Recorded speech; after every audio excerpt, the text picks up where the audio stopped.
2022년 11월 19일 이정훈입니다. 어제 있었던 북한의 화성 17형 발사에 대한 제 분석을 해보겠습니다. 현재 나온까지 보도를 보게 되면 화성 17형은 TEL이죠. Transport, Erection, and Launch. 트랜스포트는 이동, 기립, 발사, 이동식 발사대죠. 텔에 탑재하는 ICBM 중에서 세계에서 가장 큰 것이다. 괴물 ICBM입니다. 이 미사일은 발사된 후 6,100km까지 올라갔다. 보통 대기권이라고 하는 것은 지상에서부터 100km까지로 봅니다. 뭐 어디까지 딱 정할 수가 없어요. 100km쯤 가게 되면은 공기가 없다고 보는데 뭐 500km도 볼 수도 있고 1000km도 볼 수 있습니다만 100km부터는 대기권이라고 봅니다. 그럼 굉장히 높이 올라간 거죠. 거의 우주까지 올라갔다가 그 다음에 이 고각 발사라고 하는 거 이렇게 올라갔다 이렇게 떨어졌습니다. 떨어지게 되면은 6,100km까지 올라갔다니까 지구 중력까지 작용해서 엄청나게 빨리 떨어집니다. 그래서 최종 속도는 마하 22, 음속의 22배, 어마어마한 속도로 떨어졌습니다. 이 미사일은 제가 지난번에 북한 미사일 자유헌정 포럼에서 정리해서 발표한 거를 보셨던 분들 아니면 다시 보시면 될 겁니다. 거기 설명을 해놨었는데 그 우크라이나가 소련에 포함되어 있을 때 거기에 ICBM 공장이 있었습니다. 이 ICBM에 탑재됐던 핵무기는 핵탄두는 소련이 붕괴된 후 러시아가 갖고 가서 그걸 분해를 합니다. 핵을. 쉽게 말하면 물타기를 하는 거죠. 그래서 농축도를 떨어뜨려 가지고 지금 전 세계에 원자력 발전용 핵연료로 판매를 하고 있습니다. 때문에 지금 원자력 발전 가격은 더 싸졌죠. 우리도 그걸 수입해서 핵연료로 사용하고 있는 걸로 알고 있습니다. 그리고 나서 이제 우크라이나가 갖고 있던 자기네 그 공장에 있던 기술 중에 하나가 이 과거 소련의 핵미사일을 쏘아 올리는 엔진 기술을 갖고 있었는데 그 엔진의 원형이 RD-250입니다. 그 RD-250 엔진 기술을 2010년경에 이건 뭐 정보기관이 추적해서 얼마나 확인하는지 모르지만 그때쯤에 아마 북한으로 판 걸로 보여요. 북한이 그걸 가지고 RD-250 엔진을 갖고 그걸 두 개를 묶어서 자기네 독자 엔진을 만듭니다. 그게 백두산 발동기입니다. 백두산 발동기를 개발했을 때 걔네들은 3.18 혁명인가 이렇게 자랑을 했었죠. 그리고 그걸 탑재한 상태에서 미사일을 쏴서 성공했을 때 이게 드디어 주체 조선의 완성, 주체탄이라고 자랑을 했었고 그 다음에 이제 그게 이제 쉽게 말하면 화성 12형이 됩니다. 백두산 발동기 하나에다가 탄도 올린 거. 그 다음에 그걸 백두산 발동기 두 개를 묶고 탄두를 올린 거는 화성 15형. 백두산 발동기 4개를 훨씬 크죠. 그 다음부터는 2단입니다. 그 위에 또 작은 아마 백두산 발동기 하나를 올리지 않았겠나 싶은데 그게 화성 17형입니다. 이걸 개발한 겁니다. 쐈는데 현재까지 나온 분석으로는 마하 22로 떨어지다 보니까 이게 1단이 쫙 올라가서 다 타면 툭 떨어지고 2단이 점화해서 올라가는데 지금까지는 2단 점화가 잘 안 되는 걸로 보였는데 2단 점화가 돼서 올라갔답니다. 6,100km까지 올라갔다가 추락하면서는 엄청나게 떨어졌는데 이때 중요한 게 이 도자기 기술입니다. 도자기는 아주 고온에서 굽죠. 도자기 기술을 응용하게 되면은 이 지구로 떨어질 때 고속으로 떨어지면은 공기와의 마찰, 아까 100km쯤 지상 가까이 내려오면 공기가 굉장히 밀집도가 심하거든요. 그럼 막 타버립니다. 이때 세라믹 기술, 즉 도자기 기술이 뛰어난 나라는 안 타는 걸 만들 수가 있죠. 이 지구로는 수많은 유성, 별똥별이 떨어지는데 대부분 다 타버려요. 거의 다 타버려요. 이 탄두도 지구로 들어올 때 타버리는데 이번에 북한이 쐈던 탄두는 너무 빨리 떨어져서 탄 걸로 보입니다. 바다에 떨어지지 않은 걸로 보입니다. 그리고 북한은 이번에 특이한 행동을 보였는데 이 정도면은 일본 열도를 충분히 넘겨가지고 북태평양에 떨어지게 할 수 있는데 일본을 넘어가지 않게 했습니다. 그냥 동해에 떨어뜨렸습니다. 동해에 일본의 EEZ지만 엄밀히 말하면 공해죠. 거기에 떨어뜨렸습니다. 흥미로운 거는 일본이 북한이 이 화성 15, 17형을 쏜다는 걸 알고 이 추락하는 부분인지 저 6,100km까지 올라갔을 때는 볼 수가 없는 거고 내려올 때 부분인지 올라갈 때 부분인지 잘 모르겠습니다만 쏘기는 평양 옆에 우리 서울의 기준으로 하게 되면 서울 기준으로 김포공항이 있죠. 김포공항은 민간공항입니다. 서울 주변에 성남 공군기지 대통령 1호기가 뜨는 데가 있습니다. 거긴 공군기지입니다. 그죠? 북한도 자기네 평양 옆에 순환 비행장이 민간인 비행장이고 미림 비행장은 군 비행장입니다. 오케이?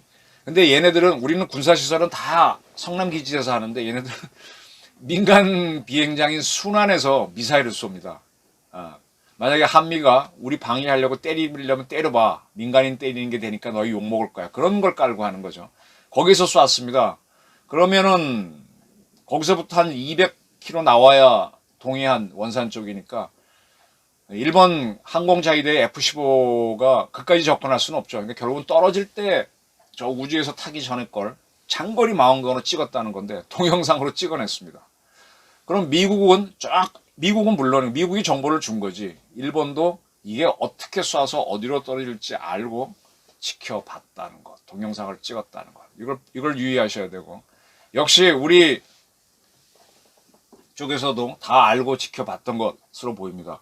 북한이 쏘자마자 당황하지 않고 어느 고도까지 올라갔다 어떻게 떨어졌다. 그리고 명확하게 설명은 안 해주지만은 그들의 탄두는 바다에 떨어지지 못한 걸로 보인다. 이런 해석들을 하고 있습니다.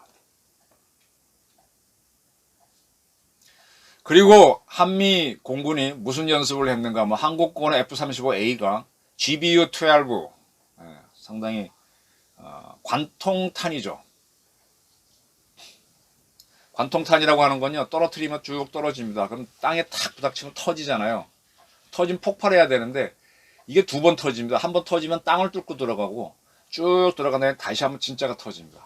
그러면 그 밑에 지하 진지는 터지면 압력이 세지죠. 전멸을 시키는 뭐 그런 탄을 필승 사격장이 저기 강원도에 우리 공군 사격장이 있습니다. 거기에서 F-35A가 4대가 떠서 그걸 투하하는 작전을 했고 주한미 공군 7공군의 F-16 4대가 엄호하는 작전을 했습니다.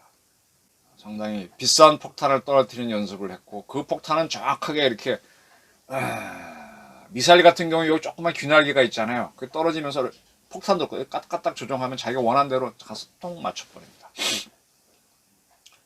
그러면 한미일은 북한이 화성 17을 쏜다는 걸 알고 있었고 그게 어떻게 발사해서 어디로 떨어진다는 걸 알고 있었고 그게 일본 쪽 공해이니까 일본의 항공자위대 F-15가 날아가서 동영상을 찍었고 그 다음에 일제히 한국과 일본, 미국, 그 다음에 서방 국가들은 북한을 비난했습니다. 그럼 이게 무슨 얘기냐? 다 알고 있었다.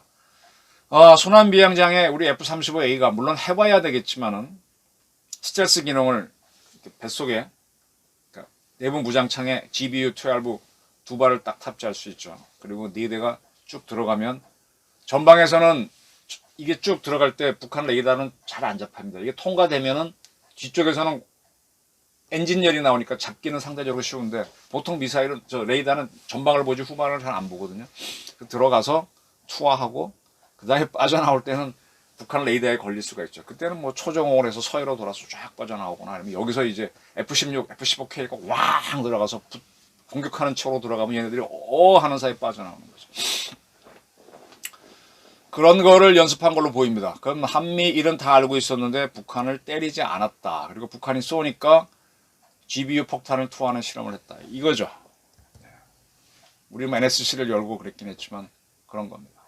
그리고 지금 북한은 7차 핵실험을 한다라고 하는데 지금 풍계리 기지 공사를 중단했다. 뭐 그러고 있어요. 그리고 미사일을 자꾸 쏩니다. 근데 미사일이 성공해야 거기 탄두로 폭탄을 올리는 거니까 일단은 미국과 전 세계가 굉장히 제어를 강화하는 7차 핵실험은 피하면서 화성 17형 확인부터 하고 있습니다. 근데 이게 완벽한 성공은 아닌데 북한은 완벽한 성공이라고 주장을 합니다. 이거는 이제 미국의 핵은 핵으로 대답할 것 그런 얘기죠. 그러면서 대내 심리전, 자국 주민들을 위한 심리전을 하는 거고 우리한테 지지 않는 모습을 보이는 건데 어떻게 보면 우리가 다 보고 있는 거고 이번에 화성 17형은 지난번 제가 정리해서 말씀드렸지만 액체 연료를 쓰기 때문에 우리가 보고 있었다. 그리고 워낙 큰 놈이기 때문에 어디 숨어서 쏠 수가 없어요. 이게 쏘게 되면 밑에 나오는 열도 엄청나기 때문에 우리 누리호 같은 경우도 확 밑으로 불을 뿜는데 그 밑에 아스파트가 있으면 이게 다 녹고 못 견디죠. 어떻게 돼 있습니까? 거기는 대형 지하 통로가 돼 있어서 약간 휘어져서 바닥 쪽으로 불이 확 나가게 돼 있죠. 북한이 ICBM 만든 건 좋은데 이걸 발사할 수 있는 장사는 제한된다. 미국 같은 경우는 사이로라 그래서 지하에다가 땅속에다가 뚜껑만 딱 열면 마징가 제트 나오듯이 나오는데 여기서 불을 뿜으면 불을 처리할 수 있도록 하면서 쫙 날아가죠. 근데 북한은 아직 사이로 같은 걸 없기 때문에 텔로 발사하는데 텔이 이리저리 이동할 수 있지만 쏠 수 있는 자리는 워낙 크기 때문에 제한된다. 그걸 보고 있다가 이번에 발견했다는 사실입니다. 그 유사시가 되면은 저거를 끌고 와서 미사일 쏠조짐 보인다. 그러면 F-35A가 들어가면은 출격하고 한 20분, 15분이면 가서 GBU 떨어뜨리면 그쪽이 불바다가 될 수 있죠. 근데 이번에 북한이 시험 발사란 걸 알았기 때문인지 그렇게 하지 않았습니다. 북한 보도를 볼 때 잘 보셔야 되는 거예요. 이번 발사 현장에 누가 나왔다라는 걸 보셔야 됩니다. 사랑하는 자제분과 함께 여사께서도 몸소 나오셨다. 그러니까 이설주하고 둘 사이에서 난 딸이 나왔다는 얘기가 있고요. 시험 발사장이라고 하면서 조영원 당 중앙위 조직비서, 리란 전현철 당 중앙위 비서, 리충길 당 과학교육부장, 김정식 군수공업부 부부장 등. 이게 뭔가 하면 시험 발사라는 뜻입니다. 실전 발사가 아니라는 뜻입니다. 실전 발사였으면 이런 사람들이 등장하지가 않죠. 걔네들이 전략 로켓군 어느 부대에서 갑자기 쏘게 되는 거죠. 그리고 북한은 제가 확인을 안 했는데 이런 거를 쏠 때는 시험 발사기 때문에 IAEA나 이런 데 통보하는 경우, 알려주는 경우가 있습니다. 어느 공역으로 민간기 들어오지 말라. 그러면 한미일은 다 알고 있는 거죠. 그것까지 제가 확인 안 해봤는데 그랬을 가능성도 있고요. 어쨌든 북한에서 움직인 것 자체가 시험 발사 성격이 강했기 때문에 공격을 안 한 것이다. 이렇게 볼 수도 있겠죠. 자, 좋습니다. 그리고 이번에 이제 이설주하고 딸을 데리고 나온 거는 이 한미일에게, 특히 한미에게 이것이 시험 발사니까 너희 우리 때리지 마라는 그런 무언의 부탁이고 암시였죠. 이 이설주하고 딸이 나온 거는 진짜 김정은도 포함해서 발사하는 이날 현장에 있었던 게 아니라 미리 찍어놓은 걸 가능성이 큽니다. 그날 진짜로 미치적하고 한미가 때려버리면 어떻게 됩니까? 미리 찍어놓고 이제 자기 허세를 자랑한 거죠. 네, 그렇습니다. 자, 북한이 이제 이런 식으로 불완전하긴 하지만은 대륙간 탄도미사일 세계 최대 TEL에서 발사하는 걸 개발했다고 합니다. 여기에 대한 우리 대응책을 만들어야 되는데 제가 먼저 제의하는 거는요. 북한이 언제 미사일을 쏘더라도 우리가 막는 거. 우리는 지금 계속 문제가 지난번 강의에도 말씀드렸지만 북한이 쏠조짐 버리면 때리겠다는 건데 때리면 우리가 선제 공격이 되지 않습니까? 상당히 문제가 되니까 먼저 방어하고 때리는 게 편하죠. 그러면 우리가 KAMD로 지금 문제는 북한이 IRBM 이런 것들을 고각으로 발사해서 위에서 급속도의 속도로 우리한테 떨어지면은 속도가 너무 빨라서 주한미군의 사드나 팩3 우리의 팩3나 천궁2로는 너무 빨라서 못 막습니다. 너무 빨라 못 막습니다 지금. 그럼 방법이 뭐냐? 이게 높은 데 올라가면 6,000km까지 올라갔다 칩시다. 5,000km도 좋고 1,000km도 좋고 그러면 속도가 느리죠. 그때 이지스함에서 SM3를 발사하는 겁니다. 그럼 이게 옆으로 쭉 바다에서 쏘니까 올라가서 맞춰버리면 쉽다는 거죠. SM3는 상당히 멀리 올라가고 멀리 날아가니까. 지금 한국이 3척의 이지스함을 갖고 있는데 추가로 3척 정조대왕급 건조에 들어갔습니다. 이 2차 이지스함에 SM6를 탑재하고 3를 탑재 안 하기로 했습니다. 지금 북한이 바보가 아닌 이상 핵탄두를 단 단거리 미사일 쏘게 되면 우리 천궁이나 사드가 막을 수 있으니까 IRBM을 고각으로 발사해서 때리겠죠. 그러면 그거 막는 방법은 현재는 SM3밖에 없는데 이 SM3 사업을 국방부와 합참이 안 하고 있어요. 일본은 하죠. 왜냐하면 북한이 쏜 게 그렇게 올라가니까 위에서부터 잡겠다고. 그 다음에 뭐 팩3로 잡던. 그래서 저는 지금 일본은 기존에 4척의 이지스함이 있다가 추가로 4척을 했습니다. 8척인데 처음에 한 거는 SM3가 없었는데 두 번째 건이 있었고 그것까지도 다 SM3를 넣는 걸로 교체를 했죠. 8대가 있습니다. 8척이 있는데 우리도 지금 SM3를 탑재해라. 안전하게 하자. 두 번째, 우리 MD가 완벽하지 않으니까 미국 MD에 참여하자. 미국 MD에 참여한다고 시끄럽게 떠들 거 없이 이게 김대중 대통령이 뭐 북한 자극한다고 괜히 뭐 원칙도 아니고 법도 아닌데 그냥 하는 다음에 그 이후에 박근혜 이명박까지도 이걸 못 깨고 따라왔어요. 참 웃기죠? 북한은 저렇게 우리를 자극하는데 우리는 북한 자극 안 하려고 MD에 참여 안 했어요. 그냥 슬그머니 들어가면 됩니다. 떠들 것도 없습니다. 그런 두 가지를 하면서 그 다음에 이제 선제 타격에 대한 부담이 인민군이 화성 17을 쏜다 그러면은 시간이 오래 걸리고 쏠 수 있는 곳이 제한되기 때문에 미국은 딱 보고 있다가 대응하겠지만 우리를 때리는 단거리 미사일이나 IRBM 같은 경우는 이미 실전 배치가 다 돼가지고 갑자기 핵탄두라고 쏴버립니다. 그럼 우리는 긴장하고 있다 빡빡 대응해야 되는데 선제 타격할 재주가 없어요. 그 북한에서 운영하는 테일이 한 100대가 되는데 그거 다 쫓아다닐 수도 없고 우리가 이제 4.25 사업이라고 30cm까지 보는 위성을 도입하려고 하는데 30cm를 보게 되면 30cm가 점으로 나오는 겁니다. 그러니까 그게 텔인지 아니도 굉장히 작은 거거든요. 다 볼 수도 없고 그게 어디로 이동하는지도 모르고 선제 타격은 불가능이니까 KMD를 강화하기 위해서 미국이 MD에 참여해라. 그리고 북한이 때릴 조짐 보이면 때린다, 선제 타격한다는 이 말을 북한이 도발하는 것이 확인되면 도발 확증시 타격으로 바꿔서 북한이 했기 때문에 선제 타격한다라고 하는 그런 용어의 부담을 피해가라 이런 제의를 하고 싶고요. 그리고 이제 계속해서 나오는 얘기가 김정은이가 이번에 나와 쇼를 했는데 이번에 이설주까지 데려 나온 거는 이번에 우리나라 보도에서 빈살만을 만나고 할 때 김건희 여사가 만나고 또 바이든 미국 대통령도 만나고 하는 것이 굉장히 관심을 끄니까 거기에 대한 대응이죠. 그리고 딸까지 데리고 나서 나는 평화주의자야 하는 건데 이 김정은이는 없어야 돼요.